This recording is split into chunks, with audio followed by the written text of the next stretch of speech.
Assalamualaikum warahmatullahi wabarakatuh. Jumpa lagi teman-teman dengan channel kita. Kali ini kita akan membahas tentang kisah Nabi Isa alaihissalam dan Nabi Ibrahim alaihissalam.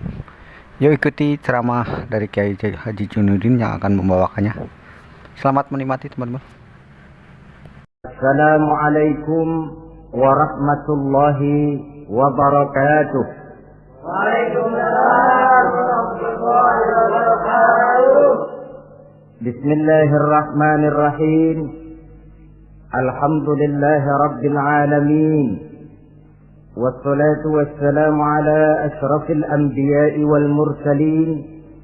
Sayyidina wa maulana wa habibina wa syafi'ina Muhammadin wa ala alihi wa ashabihil mujahidin at-tahirin, amma ba'du.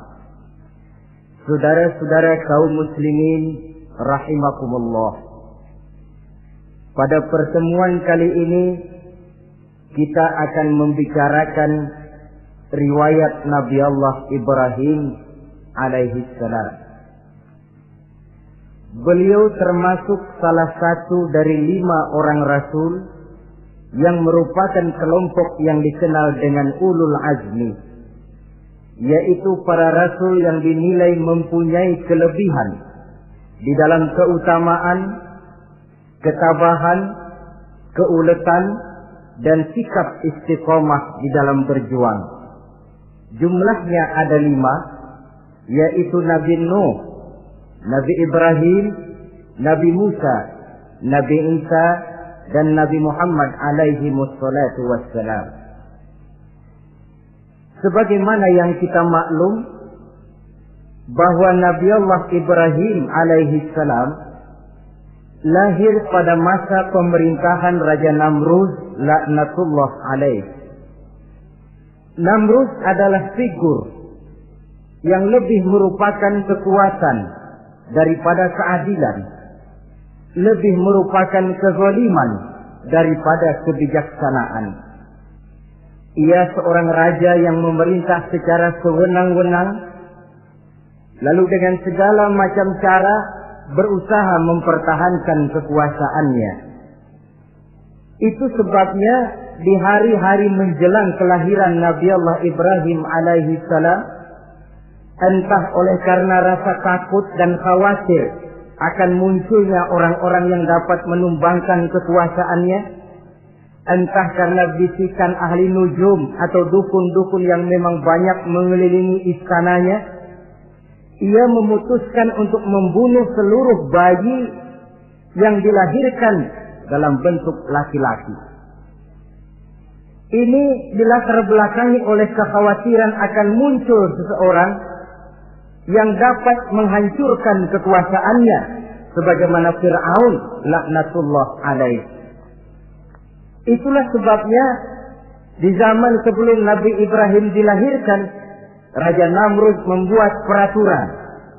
Apabila seorang ibu melahirkan bayi laki-laki, bunuh bayi itu. Seluruh perempuan hamil berada di bawah pengawasan aparatur negara, dan laki-laki dianjurkan untuk jangan dekat-dekat dengan istrinya guna menghindari terjadinya proses kehamilan ini. Entah berapa ratus bahkan berapa ribu bayi laki-laki yang jadi korban tanpa dosa dari sebab kelaliman pemerintahan Raja Namrud laknatullah alaih ini.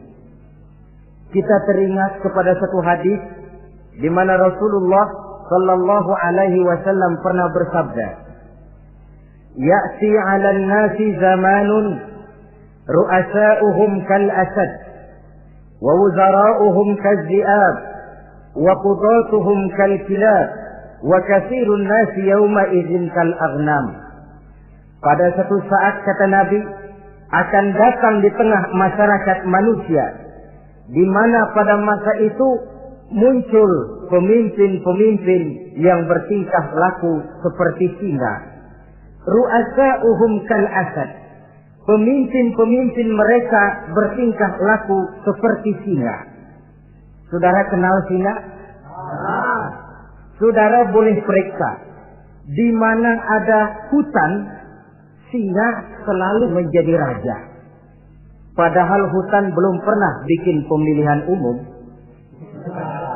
Tapi yang namanya singa tidak pernah peduli. Ada pemilihan umum atau tidak, raja hutan tetap singa. Kenapa? Karena singa menjadi raja di hutan bukan berdasarkan kebenaran, tapi karena kekuatan. Karena kuat, maka dia naik jadi raja. Soal benar atau tidak, soal lain. Maka sebagai akibatnya, setelah si singa ini naik menjadi raja hutan, dia bukan melindungi rakyatnya, malah makanin rakyatnya. Coba saudara lihat di hutan. Kambing rakyat hutan dimakan oleh singa. Ayam rakyat hutan dimakan oleh singa. Sapi rakyat hutan dimakan oleh singa. Inilah akibatnya karena singa naik berdasarkan kekuatan. Setelah naik bukan melindungi rakyatnya, malah makanin rakyatnya. Mental semacam inilah yang dimiliki oleh Raja Namrud laknatullah alaih. Cuma karena rasa ketakutan akan datang orang yang akan menumbangkan kekuasaannya, maka seluruh bayi laki-laki harus dibunuh tanpa dosa apapun. Itulah kata Nabi, akan datang di tengah masyarakat manusia muncul pemimpin-pemimpin yang mentalnya seperti singa. Lah kalau yang jadi pemimpin sudah seperti singa, wa wuzara'uhum kadzi'ab.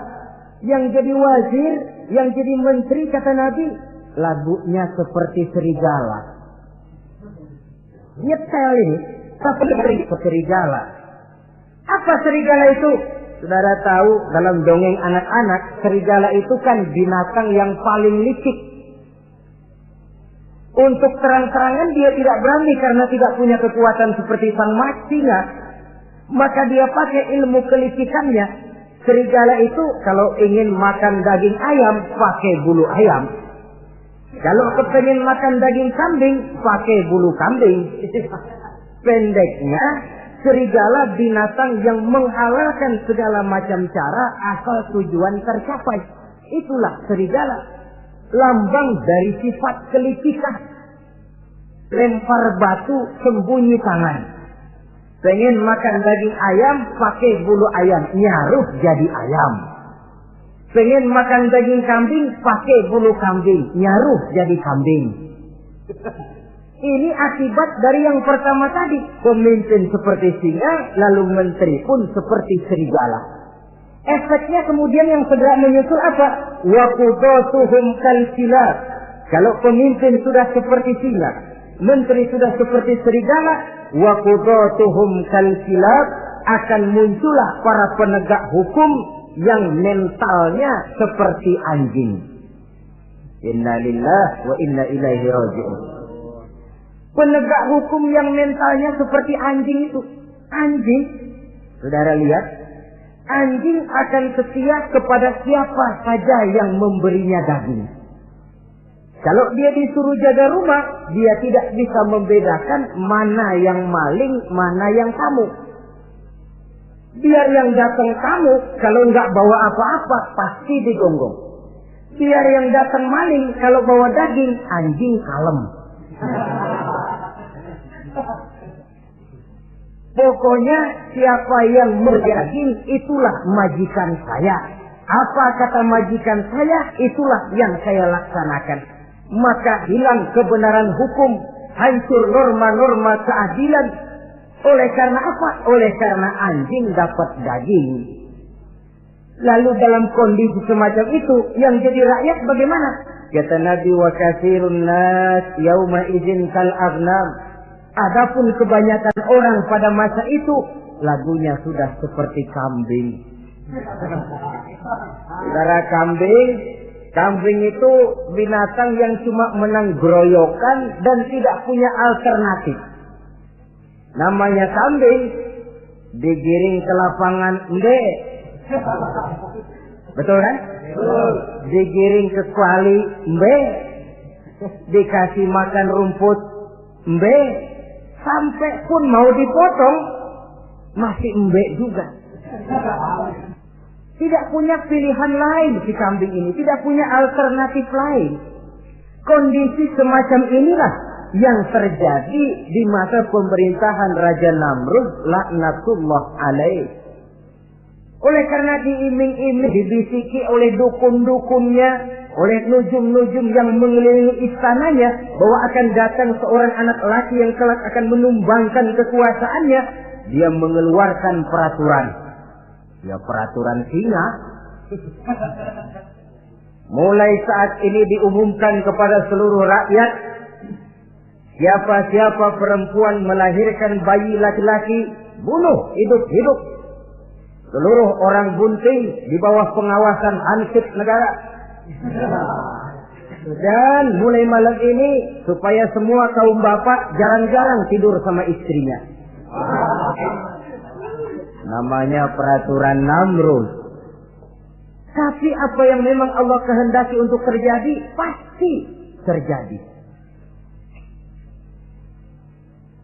Yaitu kelahiran Nabi Allah Ibrahim alaihi salam. Pada saat beliau terlahir ke alam ini, oleh ayahnya yang bernama Azar, disembunyikan di dalam sebuah gua. Di sini bertemu antara nurani seorang bapak dan ketaatan kepada raja. Dia ingin taat kepada raja, dia mesti membunuh anaknya. Tapi sebagai bapak, dia sayang kepada anaknya, dia harus selamatkan. Dicarinya jalan tengah, maka Ibrahim disembunyikan di dalam sebuah gua dengan satu perhitungan tentunya. Lu mati, ya nggak apa-apa, lu hidup ya syukur. Tapi ini pertimbangan dia akan bikin susah dia di masa yang akan datang. Coba anak dalam kondisi apa adanya ditaruh di dalam gua, menurut perhitungan logika mati ini. Namun apa yang terjadi? Nabi Allah Ibrahim yang sejak masa bayi diletakkan dalam gua dipelihara oleh Allah. Nah, kalau Allah yang sudah memelihara, orang mana yang sanggup mendatangkan bencana dan mudarat? Untuk melangsungkan kehidupannya, Nabi Ibrahim itu mengisap ibu jarinya. Dan konon menurut riwayat dari ibu jarinya itu keluarlah madu. Sehingga walaupun tidak didampingi oleh ayah dan ibunya, tinggal di dalam gua seorang diri, pertumbuhannya sebagai seorang bayi menjadi seorang anak, tumbuh dengan pesat sebagai lazimnya anak-anak yang lain. Dalam ilmu tauhid, ini yang dinamakan irhas. Tanda-tanda yang diberikan kepada seseorang yang akan dipilih menjadi rasul pada saat dia masih anak-anak. Ini yang dinamakan irhas. Adapun kalau dia sudah diangkat menjadi rasul, maka tanda-tanda itu dinamakan mukjizat. Kalau jatuh kepada wali, maka tanda itu dinamakan karomah, atau yang dalam bahasa kita disebut dengan keramat. Jadi kan kita ini dalam kehidupan anak-anak kita kadang-kadang bisa melihat bakat yang dimilikinya pada saat dia masih kecil. Tanda-tanda itu ada. Nah, dalam kehidupan para rasul, masa kecil mereka yang melakukan itu dinamakanlah irham. Begitulah Nabi Ibrahim tumbuh dari bayi menjadi anak-anak di dalam gua. Dan ayah ibunya kadangkala menengok dia. Pada saat dia sudah mulai pandai berbicara, dia sudah mulai berpikir. Dan pola berpikir yang pertama, satu hari dia tanya bapaknya, "Papi," kalau bahasa sekarang, "ini yang bikin alam ini sebenarnya siapa? Yang bikin saya siapa? Yang menyebabkan saya ada siapa?" "Ya kami, ibu bapakmu," kata ayahnya. "Oh begitu." "Lalu yang bikin ibu bapak siapa?" "Ya nenekmu. Gara-gara dia saya ada, gara-gara saya kamu ada." "Lalu yang bikin kakek dan nenek siapa?" "Ya buyutmu." "Lalu yang bikin buyut siapa?"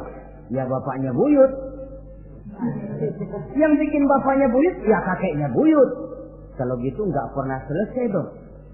Tentu akan ada pencipta pertama. Siapa pencipta pertama itu?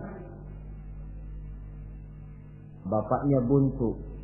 Lu jangan usil dah. Teman-teman lu juga nggak pernah nanyain urusan kayak begini. Saya nggak puas, Pak. Begini sekarang, saya mau tanya.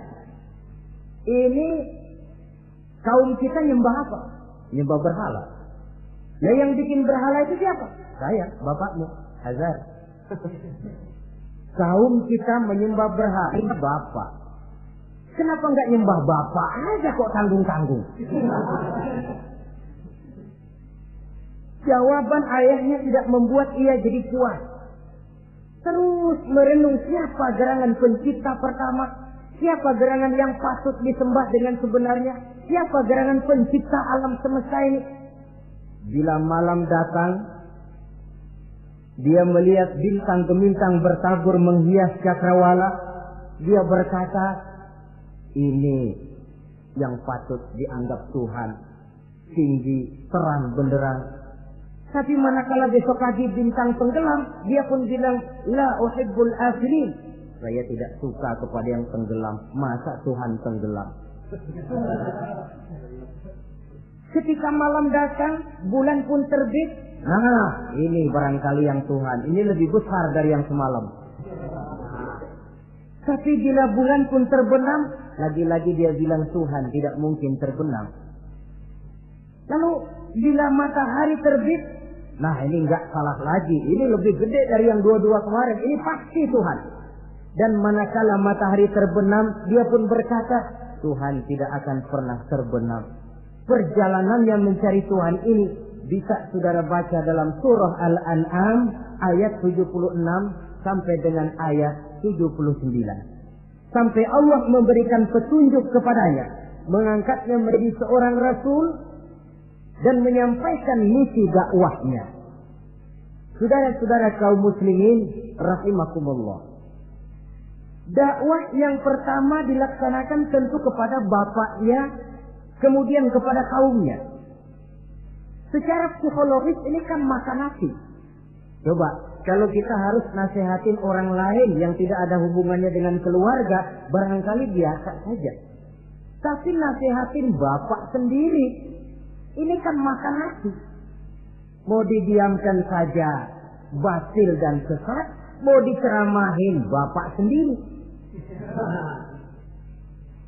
Tapi bapak tinggal bapak, kewajiban melaksanakan dakwah jalan terus. Ini berarti bahwa tugas amar ma'ruf dan nahi munkar memang tidak mengenal posisi. Begitulah saudara-saudara, sampai kepada satu hari Nabi Ibrahim melaksanakan dialog dengan kaumnya. Saudara-saudara, hadhihi tamathil allati antum laha akifun. Surah Al-Anbiya ayat 51. Saudara-saudara, berhala-berhala ini yang bapak saya yang buat, inikah yang selama ini tuan-tuan sembah? Kaumnya menjawab, qalu wajadna aba'ana laha abidin. Iya, sebab nenek moyang kami, nenek moyang kita juga dulu nyembah itu. Bagaimana nenek moyang kita, begitulah kita. Jawab Nabi Ibrahim, laqad kuntum wa aba'ukum fi dhalalin mubin. Sebenarnya kamu dan nenek moyangmu sama, borongan satu gerbong sesat. Kok kamu ngikutin nenek moyang kamu? Mereka enggak berpikir, kamu enggak ikut berpikir. Mereka sesat, kamu ikut sesat. Kamu sudah hidup di satu zaman yang maju sekarang ini. Kenapa mau kembali ke zaman nenek moyang dulu? Menyembah berhala yang nyata-nyata tidak sanggup mendengar, tidak sanggup melihat, tidak sanggup memberikan manfaat mudarat. Pokoknya kalau kamu tidak tinggalkan berhala-berhala ini, satu saat pasti akan saya sikat dan saya hancurkan. Jadi saudara-saudara, prinsip dakwah itu memang tentu harus bil hikmah wal mau'izatil hasanah, dengan bijaksana dan dengan nasihat-nasihat yang baik.